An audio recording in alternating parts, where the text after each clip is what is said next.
if you're a professional musician and you are traveling a lot with your instrument, or if you're a musician that travels a lot for part of your job and want to bring your instrument when you're traveling, this video is for you.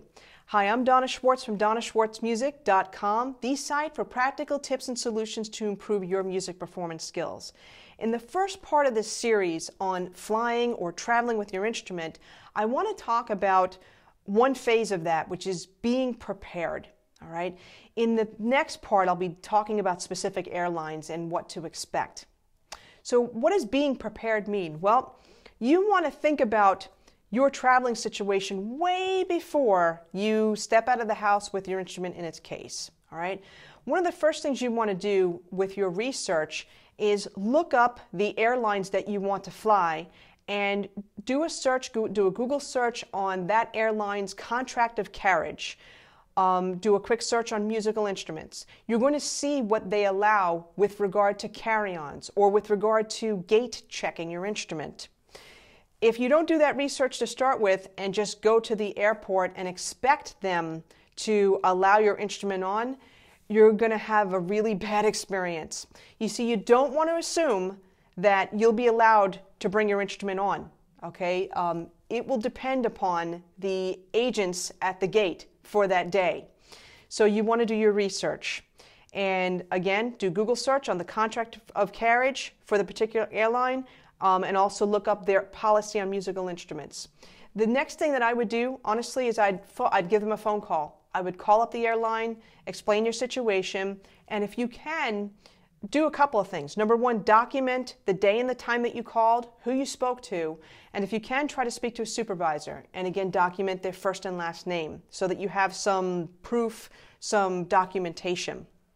Now, that being said, those folks are not the ones that are at the airline. Those are the folks that are at the gate that are going to be allowing your instrument on or not. Okay, so with regard to being prepared, some of the things that you want to do beforehand is you want to make sure that you have a really sturdy, hard case, or a case that's made out of materials that are really, really super strong and durable. There's tons of cases out there, tons of brands that are, widely accepted as being super strong. So I can't possibly mention all of them, but here's a few that are very popular, especially among horn players. Cases by Anvil, A-N-V-I-L, cases by Hiscox, H-I-S-C-O-X. The old Walt Johnson cases, from what I understand, he's out of business now, but you could do a search maybe for a used case that's in good condition. BAM, B-A-M, BAM makes great cases, again, very durable.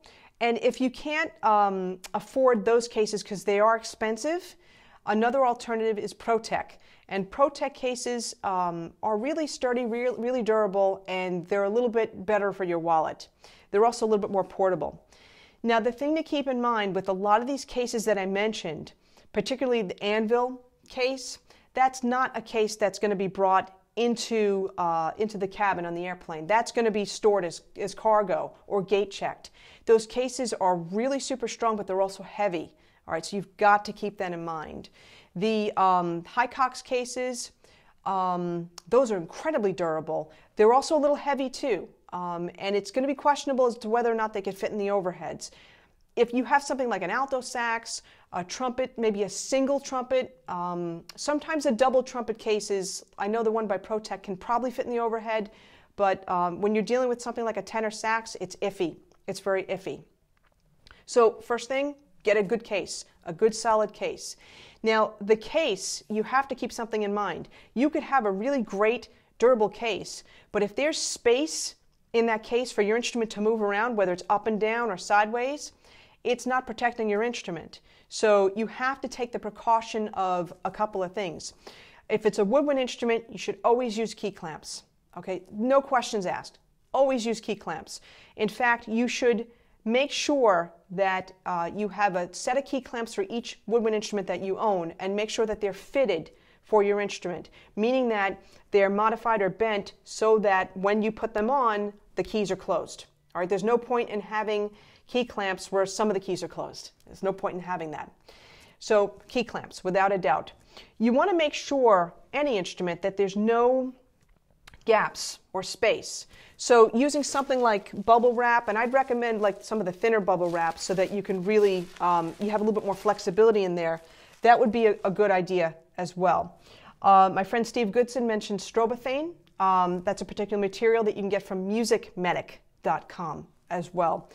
So get rid of the gaps, both on the side of the horn, on the top of the horn as well. Another product that a friend of mine, who's a very good repairman out here in California, his name is Don Trimble from Orange Coast Saxes. He's created an end plug. It's like an extended end plug. So you have your typical end plug that goes in the saxophone, but he custom makes it so that whatever gap you have between the end plug and the edge of the case, he'll extend that end plug so that there's no space, so that there's no movement. All right, so that's another great idea. I think it's super important.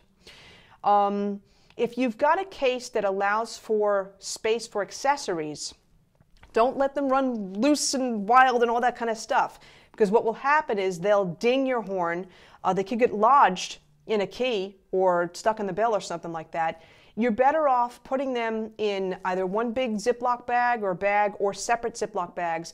And again, using some of the bubble wrap or some other material to make sure that they don't move around.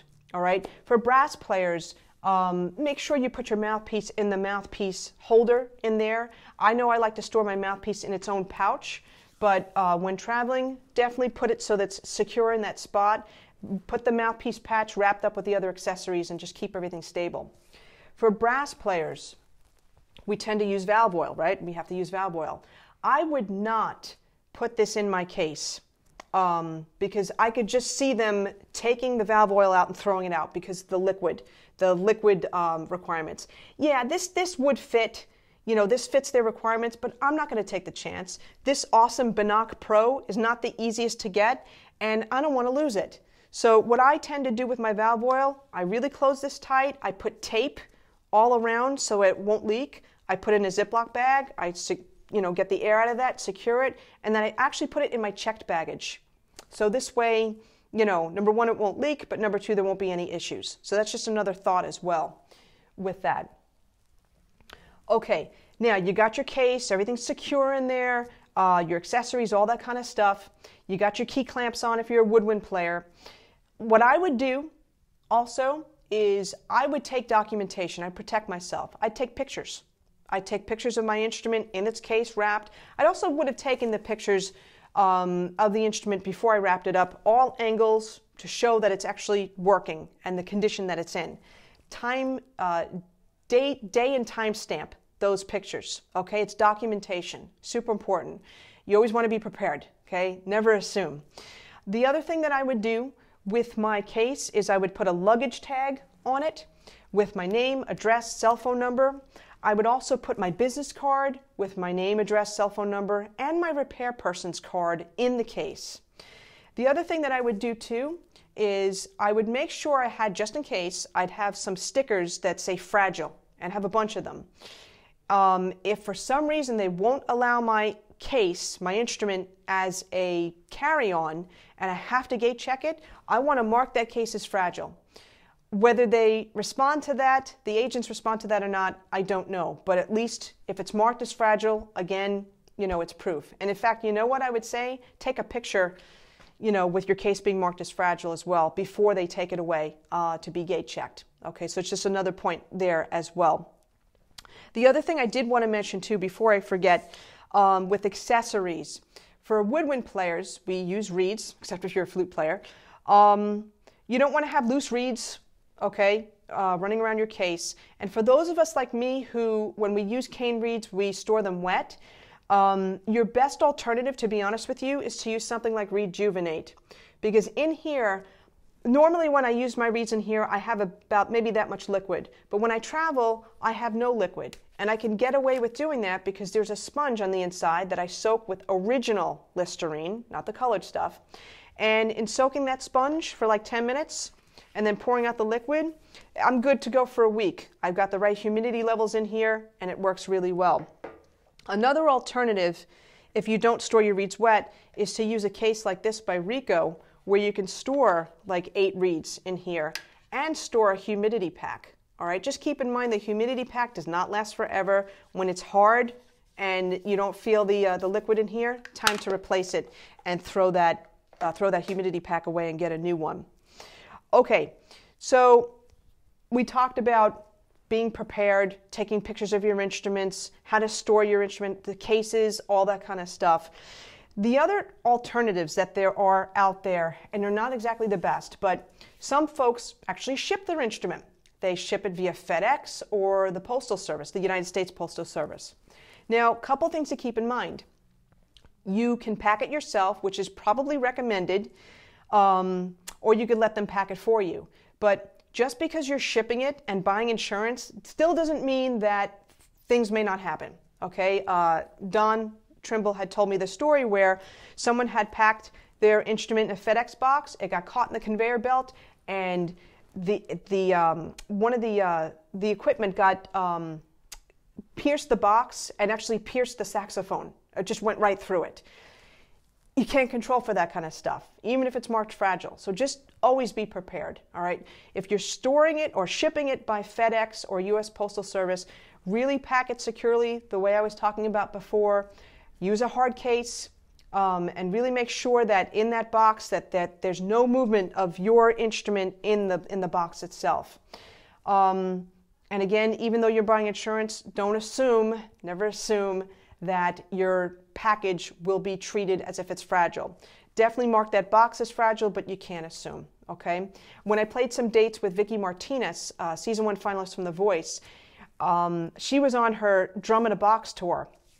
Essentially what she did was they shipped her drums via FedEx in a FedEx box. And it was fine. It worked out really well. I have some pictures in the accompanying article in the description below of that Drum in the Box tour, as well as a whole bunch of resources that I'm talking about now, resources and links. So she used that because they're from the West Coast and they had a whole bunch of dates on the East Coast. And in some ways, it's a lot cheaper to ship drums or big instruments that way. Okay, and that's what she did, and it worked out fine. Another alternative, if you've got a large instrument, you know, bari sax, tuba especially, cellos, is to buy a seat, is to buy an extra seat. Now, yeah, it's more expensive. It's a pain in the neck. It's a hassle.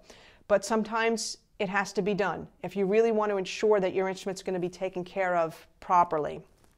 But don't assume that you can store it in a soft case and put it on the seat. Really use a hard case. Never use a soft case for traveling, okay? There's movement in the cabin, whether it's on a seat or, you know, or in the overheads, okay? Just never assume.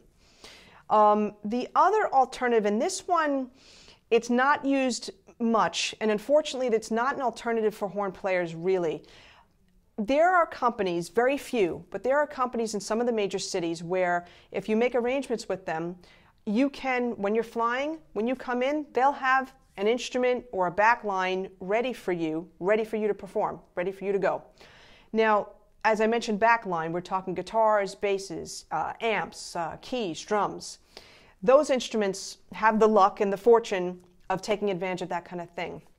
For horn players, not so much. There was one company that I noticed in my research that's based in New York and in the Connecticut area that did say that they did allow for that type of service. But that's only one area of the country, and I don't think that they had the professional level instruments like a Mark VI or anything like that. So, you know, that's the other thing to keep in mind too. You're not, when you use that kind of service, you have to get used to that instrument that you're going to be short-term renting. So it's just something to keep in mind. Personally, I think it's a great idea. You take away all the stress of traveling, but you'd have to make sure that you get to your location a little earlier so you get comfortable with that instrument that you're going to be using. Okay, so that's it for this part 1 of flying with your instruments. Join me for the next part where I talk a little bit more about specific airlines and some of the requirements that are involved with that. If you haven't done so already, subscribe to my channel, Okay, like this video, share it, subscribe to my channel. Also check out the resource article in the description below where I have all the links with all the information mentioned in this video. Thanks for joining me. On that note, take care. Have a great day.